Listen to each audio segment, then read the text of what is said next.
రాష్ట్ర ప్రభుత్వం జారీ చేసిన ఉత్తర్వుల ప్రకారం భూముల మార్కెట్ విలువల నవీకరణను నిర్దేశిత గడువులోగా పూర్తి చేయాలని జిల్లా కలెక్టర్ బి చంద్రశేఖర్ ఆదేశించారు. ఈ ప్రక్రియను బాధ్యతాయుతంగా నిర్వహించాలని చెప్పారు. సోమవారం ఉదయాదిత్య భవనంలో సబ్ రిజిస్ట్రార్లు, తహసీల్దార్లు, ఎంపీడీఓలతో భూముల మార్కెట్ విలువలపై సమీక్ష నిర్వహించారు. జీవో నెంబర్ 41 ప్రకారం భూముల మార్కెట్ విలువల నవీకరణ చేపట్టినట్లు కలెక్టర్ తెలిపారు. ప్రభుత్వం ఇచ్చిన మార్గదర్శకాల ప్రకారం అర్బన్, రూరల్ కేటగిరీలుగా విభజించి ప్రక్రియ చేపట్టాలన్నారు.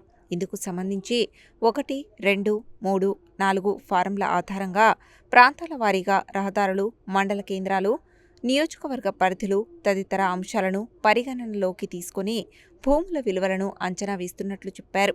ల్యాండ్ విలువలను పరిశీలించి ఆర్డీఓ స్థాయిలో అప్లోడ్ చేస్తున్నామని, అనంతరం మార్కెట్ విలువలను ఫైనల్ చేసి కమిటీ ఆమోదానికి పంపనున్నట్లు తెలిపారు.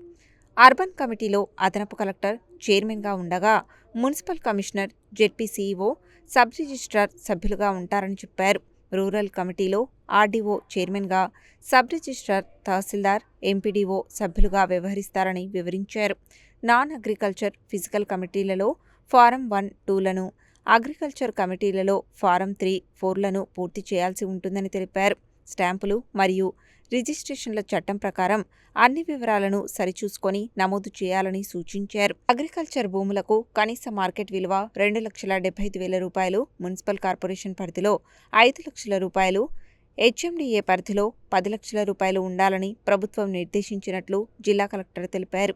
ఈ సమావేశంలో రెవెన్యూ అదనపు కలెక్టర్ జె శ్రీనివాస్, స్థానిక సంస్థల ఇన్ఛార్జ్ అదనపు collector Y Ashok Reddy, Zilla Parishad CEO Premkaran Reddy, Chandur RDO Sridevi, Miryalaguda RDO Ramana Reddy, Devarakonda RDO Priyadarshini, sub రిజిస్ట్రార్లు, తహసీల్దార్లు, ఎంపీడీఓలు తదితరులు పాల్గొన్నారు.